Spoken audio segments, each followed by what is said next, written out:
A Minecraft movie was one of the most incredible experiences I've had with a film all year. It wasn't good, but my god, it was fun. I remember when this movie first came out and Warner Brothers dropped the trailer, people were raging, hating, and just generally complaining about every single thing they saw. But when Jack Black was on the big screen in his bright blue t-shirt and said the words, "I am Steve," my cinema actually erupted in cheering and clapping, and it seemed like all was forgiven. And this is a UK cinema. We were rated the second most miserable country, behind Uzbekistan. But my cinema got wild every time Jack Black even opened his mouth. Honestly though, I had such a fun time watching this movie. I was sat in my seat feeling like a little kid experiencing this game for the first time again. I get that it's maybe not targeted towards me personally as the intended audience, so for a lot of this video I understand that my thoughts might not really matter at the end of the day. But it's the Minecraft movie, of course I have a lot to say. I've been playing this game for like 12 years. Of course I have so much that I want to talk about, and especially considering I've been playing the game since Minecraft Lite when you couldn't even save your worlds. Just let me have my moment. So ultimately, I want to go on record first and just say I know that this movie isn't good. I will go on in this video about how peak it is and how much I enjoyed my time, but just on some sort of record so you don't hate me, I know it's not great. Sometimes though, you'll watch a movie and it will just hit you at the perfect time and you'll love every aspect about it. So much so that I can forgive it for being ridiculous. I love it with all my heart and I feel like that's good enough. The story of the film follows quite a traditional story of escapism and the will to want to be creative, which I think is fitting for Minecraft because as the sandbox game, you really are kind of just left with your own mind and your own decisions once you've geared up and beaten the Ender Dragon or whatever. It's kind of on you to exercise your own creativity in this world, just like Steve does in the movie.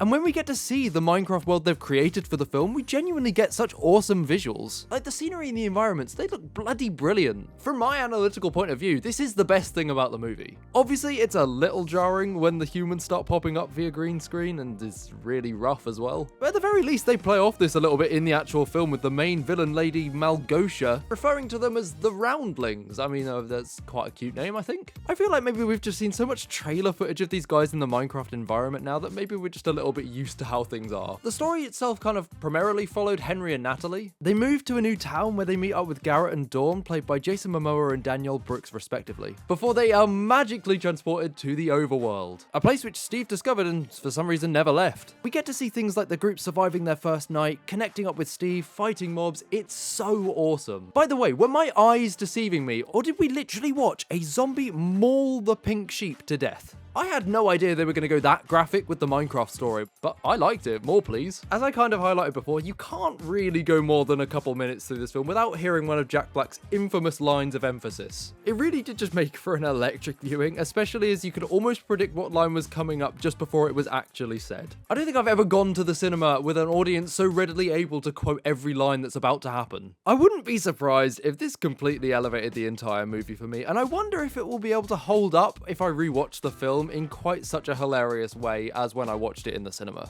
But to be honest, I've been quoting things like big old red ones for the last week, so maybe it's saying more about me than the actual movie. One thing that did kind of surprise me about this film was the villain Malgosha and her piglin army. In the games, the piglins aren't really even seen as villains, they just sort of exist in the nether as random hostile creatures. But here we get to see them in a cool new light. They're working for Malgosha after her tragic backstory of being booed off the stage in Minecraft's version of Britain's Got Talent.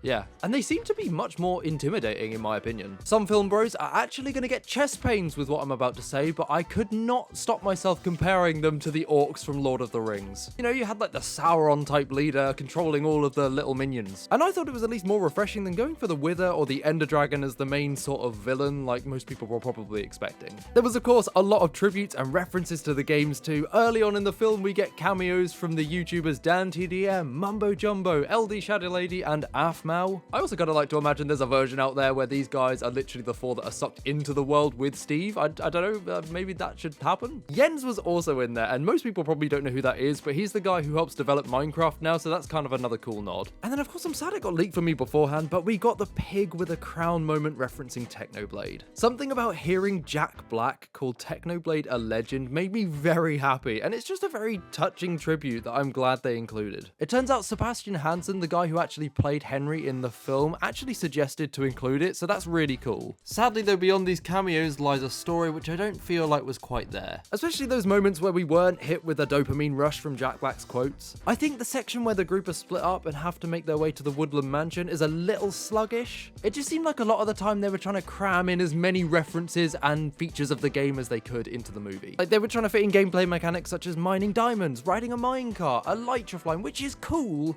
but was it necessary?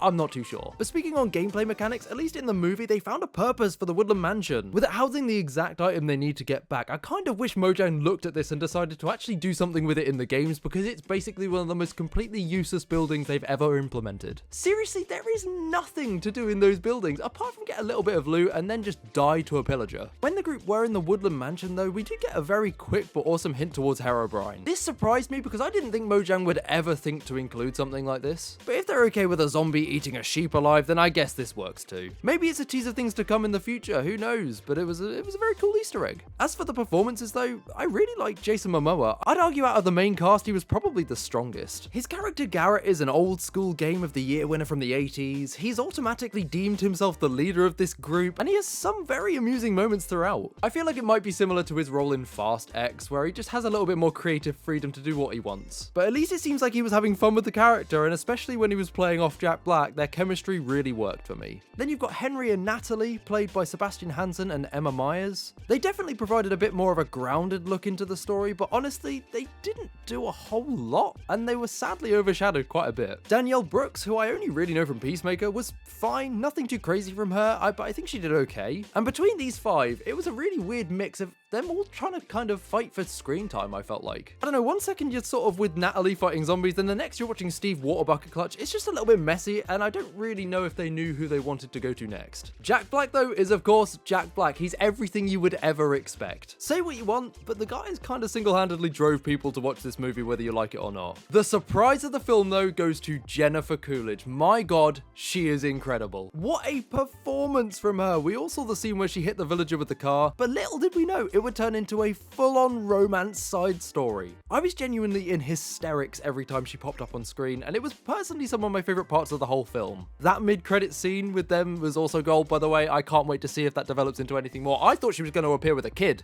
but yeah, that would have been really, really weird. I don't like that. And finally, let's discuss the post-credit scene. The person who put all of Steve's stuff in storage and now owns Steve House is Alex. I really didn't expect things to go this way. I sort of didn't really think about it at all, but like, why wouldn't they? I was expecting them more to tease like a new villain like the Wither, but this opens up doors to a brand new franchise, which, would you believe it? That's obviously going to be what happens. They didn't make it clear who Alex was played by, so if they do make a second film, they'll probably cast someone quite big to co-star with Jack Black. My pick? Why not? I want to see Catherine Hahn. That would be great. Overall though, I think a Minecraft movie is just generally a great cinematic event. My cinema was packed. Everyone was having an incredible time. My family loved it, especially my younger siblings. And even if it's not amazing, at the very least, it's stupid and fun escapism, something that the movie and the original game have in common. So don't expect to be blown away by this movie, or do actually, because I was. And so was the 10-year-old me watching this film too. Now enjoy your movie watching, maybe grab that Minecraft meal you've been hankering over, and I'll see you next time.